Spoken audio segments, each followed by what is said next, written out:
آپ دیکھ رہے ہوں گے کہ حکمران جماعت نون لیگ اور ایون پیپلز پارٹی بھی وہ اس طریقے سے جشن منا رہے ہیں فیض حمید کی 14 سال قید بامشقت پہ کہ جیسے یہ جمہوریت کی فتح ہے۔ وہ جو بینظیر بھٹو کہتی تھی جمہوریت بہترین انتقام ہے، تو اب بلاول بھٹو تو اس طریقے سے ریجوائس کرتے ہیں کہ جیسے یہ جمہوریت نے انتقام لے لیا۔ ایسا بالکل نہیں ہے۔ دوسری طرف نون لیگ کو لیں تو ان کا نعرہ تھا کہ ووٹ کو عزت دو، تو میں آپ کو یقین دلاتا ہوں کہ فیض حمید کو جو 14 سال قید بامشقت ہوئی ہے اس سے ووٹ کو عزت نہیں ملی، اس سے بوٹ کو عزت ملی ہے۔ اور یہ نون لیگ والے جو اب اپنا رونا دھونا کر رہے ہیں، کبھی ایک وزیر آتا ہے کہتے ہیں میرے ساتھ فیض حمید نے یہ کیا، باجوہ نے بھی یہ کیا، کبھی دوسرا مشیر آتا ہے میرے ساتھ فیض حمید نے یہ کیا، باجوہ نے یہ کیا۔ وہ یہ تاثر دے رہے ہیں اپنے کارکنوں کو کہ جیسے فیض حمید کے ساتھ جو کچھ بھی ہوا ہے اس کی وجہ وہ 2018 کا الیکشن ہے کہ جس کی بیس پہ وہ عمران خان کو جتوا کے حکومت میں لائیں۔ ایسا کچھ نہیں ہے، اور اس میں کوئی شک نہیں کہ فیض حمید کے جرائم جو ہیں وہ ان الزامات سے بہت بڑے اور سنگین ہیں جو الزامات کی بنیاد پہ ان کو 14 سال قید کی سزا سنائی گئی ہے۔ مثلا جو سزا سنائی گئی ہے اس میں پہلا الزام تو یہ تھا کہ سیاسی سرگرمیوں میں ملوث ہونے کا الزام تھا، مگر یہ وہ سیاسی سرگرمیاں تھیں وہ جب ریٹائر ہو چکے تھے اور ریٹائرمنٹ کے بعد انہوں نے جو رابطے رکھے سیاستدانوں سے یا پی ٹی آئی سے۔ دوسرا الزام یہ تھا کہ جناب فیض حمید نے جو ہے آفیشیل سیکرٹ ایکٹ کی خلاف ورزی کی،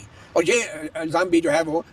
وردی میں ہوتے ہوئے ان پہ نہیں لگا، بلکہ یہ ریٹائرمنٹ کے بعد انہوں نے کوئی کاغذات اپنے ساتھ رکھے، گھر میں رکھے، کہیں بھی رکھے، یا کوئی چوری ہوئی تھی ان کے گھر، آپ کو یاد ہوگا گاؤں میں ان کے جی ہاں موبائل فونز نکل گئے تھے۔ جی ہاں، خبر تو یہی تھی کہ چوری ہوئی ہے، آئی ڈونٹ نو کیا ہوا تھا، مگر الزامات میں آپ دیکھیں گے کہ یہ وہ الزامات نہیں ہیں کہ جو نون لیگ اور پیپلز پارٹی یا کچھ جمہوریت پسند لوگ یا اینکر یا تجزیہ کار آج بڑھ بڑھ کے بول رہے ہیں کہ جناب فیض حمید نے یہ کیا وہ کیا۔ یہ بالکل ویسے ہی ہے کہ جب کسی کو سزا ہو جاتی ہے تو سارے، جب کوئی بندہ پکڑا جاتا ہے مجرم، تو جو تھانے میں جتنی بھی ایف آئی آر ہیں ساری اس پہ ڈال دیتے ہیں کہ جی چور پکڑا گیا، اس کے خلاف 250 مقدمات ہیں اور ساری فائلیں بند ہو جاتی ہیں۔ تو میں یہ سمجھتا ہوں کہ لوگ بھی بڑے سمجھدار ہو چکے ہیں، عوام اچھی طرح جانتے ہیں کہ فیض حمید کو جو سزا ہوئی ہے یہ فوج کے ڈسپلن کو بریچ کرنے کے اوپر ہوئی ہے، فوج کا جو چین آف کمانڈ ہے اس کو چیلنج کرنے کی وجہ سے ہوئی ہے، اور اصل وجہ یہی ہے جو میں سمجھا ہوں اور آپ نے بھی جس کا ذکر کیا کہ جو ابھی کامران یوسف نے لکھا ہے کہ اصل میں اس نے اپنے رینک سے نکل گیا، وہ اس نے اپنے آرمی چیف کے برخلاف وزیر اعظم عمران خان کا ساتھ دینے کی کوشش کی، اور اس کی لالچ یہ تھی فیض حمید کی شاید کہ وہ آرمی چیف بن جائے۔ تو یہ لکھ رہے ہیں کہ شاید وہ خواہاں تھے صدر بننے کے، اور اس دوران وہ عمران خان صاحب کی قربانی دینے سے بھی گریز نہ کرتے۔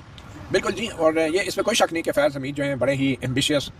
قسم کے افسر تھے، اور ایمبیشیس کیوں نہ ہو جب اس کا جو باس ہے جناب باجوہ وہ بھی ایمبیشیس تھا، جس نے جو ہے پوری حکومت کو کنٹرول کیا ہوا تھا، پورے میڈیا کو 6 گھنٹے بیٹھ کے اپنے فلسفے جھاڑتا تھا۔ آج وہ ادھر ادھر پھر رہا ہے سڑکوں پہ، اس کو کوئی گھاس نہیں ڈالتا، نہ اس کو کوئی یونیورسٹی بلاتی ہے لیکچر کے لیے، نہ اس کو کوئی تعلیمی ادارہ بلاتا ہے بات کرنے کے لیے، اور یہ وہ آرمی چیف تھا جناب باجوہ کہ جو 6 گھنٹے اینکروں کو بلا کے لیکچر دیتا تھا، صرف اس لیے کہ وہ آرمی چیف تھا، اور صرف اس لیے کہ اگلے لوگ مجبور تھے، سیاستدانوں کو بلا کے لیکچر دیتا تھا، حکومتیں گراتا تھا، بناتا تھا۔ آج وہ کیا کر رہا ہے؟ آج وہ کبھی دودھ انڈے یا دہی لینے جاتا ہے، زیادہ اسلام آباد کلب میں ناشتہ کرتے ہوئے دیکھا جاتا ہے، یا گالف کھیلتے ہوئے دیکھا جاتا ہے۔ مطلب جب لوگ طاقت میں ہوتے ہیں تو وہ اپنے آپ کو فرعون خدا سمجھتے ہیں، نعوذ باللہ، اور جب یہ طاقت سے نکلتے ہیں تو دیکھ لیں باقی پچھلے آرمی چیف کدھر گئے؟ کہاں ہے جنرل راج شریف؟ کون سی یونیورسٹی میں لیکچر دے رہے ہیں؟ کہاں ہے جنرل کیانی؟ کہاں وہ سگار کے مرغلے اڑا رہے ہیں دھوئے کے؟ ایک دفعہ پھر آپ کہ جس میں تھوڑا سا شرم اور لحاظ تھی، جس نے وزیر اعظم سے اختلافات کے بعد استعفیٰ دے کے گھر چلا گیا تھا، وہ جنرل جہانگیر کرامت ہے، ٹھیک ہے، اور وہ آج بھی بڑے تھنک ٹینکس میں، وہ کہ امریکہ کے تھنک ٹینکس میں، بلکہ بڑے تھنک ٹینکس میں وہ اس تحقیق کا کام کرتے ہیں۔ کیوں؟ کیونکہ وہ تھوڑا سا پڑھے لکھے تھے، سمجھدار تھے، اور انہیں معلوم تھا